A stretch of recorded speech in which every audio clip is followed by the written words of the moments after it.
Hi everyone, it's Don and I hope you're having a great week. Today I want to talk about some of the things that I wish I knew before I took my first carnival cruise.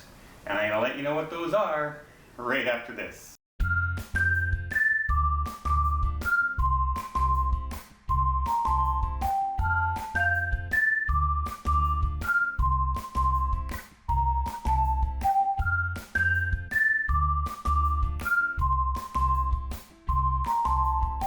First off, let's talk about the Carnival Unlimited Drink Package. Alright, I bought my ultimate drink package so I can drink anything, any amount of...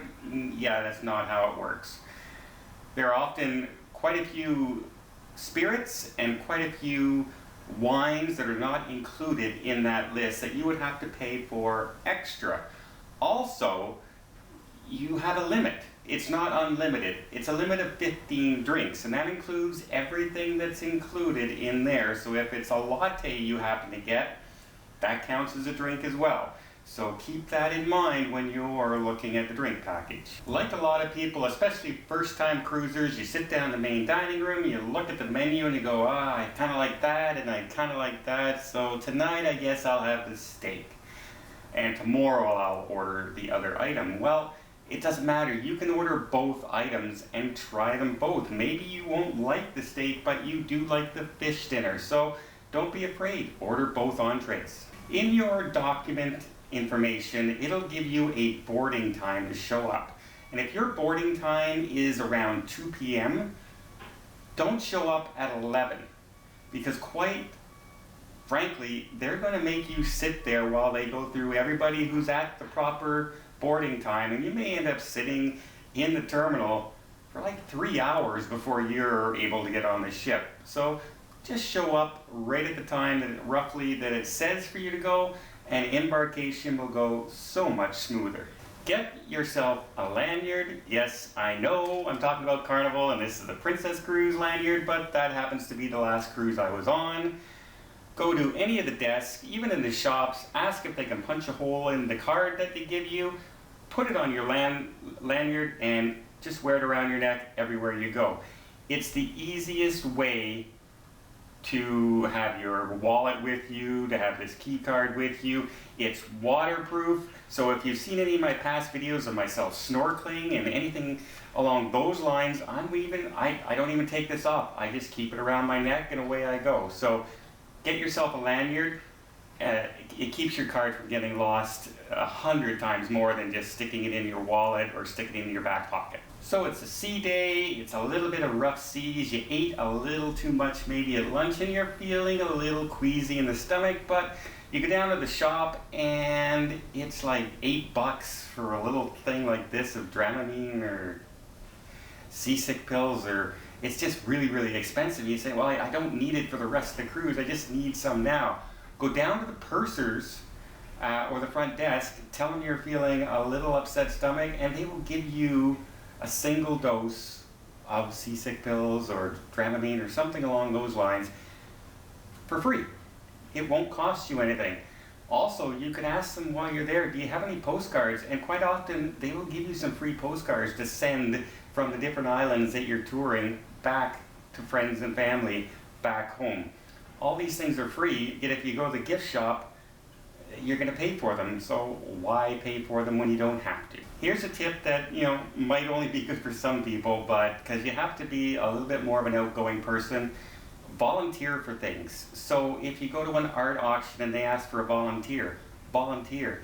If you're at the sales event and they ask for a volunteer, volunteer. A stage show, volunteer. Quite often, every person who volunteers ends up getting something for free.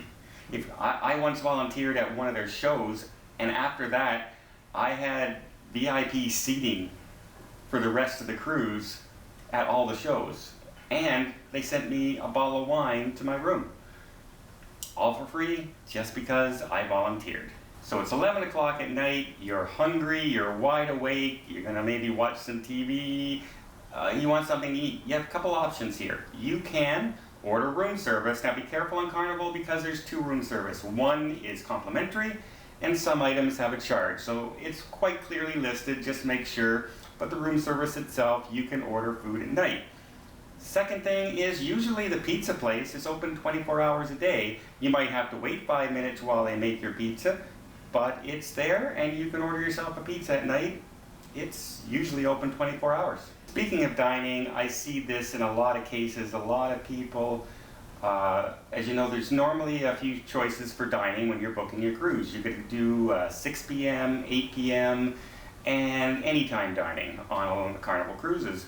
So a lot of people will choose the 6 p.m. dining, and then they decide, no, they didn't go to that, they were doing something else, they were in the casino, they were talking with friends, having a good time, and then they said, oh, that's okay, we'll just go to anytime dining.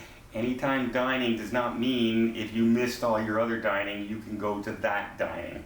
So there is a chance if you went down there and said, I just would like a table, please, and they say, what's your dining time? And you say 6 p.m. They say, that's another restaurant. So often they will accommodate you, but it's not guaranteed. So keep that in mind. Anytime dining is for people who chose anytime dining.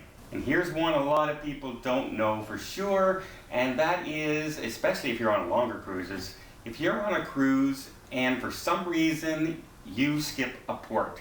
For instance, right now in Hawaii with the volcanoes happening and items like that are going on, some cruise lines have skipped a port because they feel it's not safe to go to that port at this present time.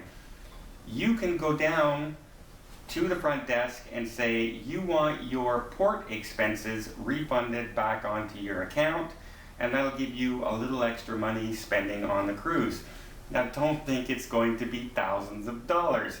If you look when you buy, you see your cabin cost, and then you see taxes and port fees. Well, the part you'll get refunded is for that one port and only the portion of the port fees. So it's not a ton of money, but it's money that you have due coming back to you because the cruise line doesn't have to pay that money anymore because they're not docking there. So why not get that money back for yourself? And quickly, I also want to mention, if you're looking for a nice, quiet, relaxing cruise, do not cruise on a 3-day weekend or a 4-day weekend, especially around spring break time or in the summertime, because those are more party ships, especially the smaller Carnival ships are more for college students who aren't working during the summer or spring break. They want to get away. They can take a quick 3- and 4-day holiday. That's what those cruises fill up really quickly. The rest of the time of year, you're not so bad, but at those particular times, it's going to be a lot more noisy and a little more chaotic than the normal Carnival cruise. So I hope you like these little tips that I wish I knew before I went on my first Carnival cruise. If you did, please give it a thumbs up. You want to see more cruising tips, more vlogs, more tips for traveling around the world, please hit that subscribe button. Until next time, have yourself a safe and a great vacation.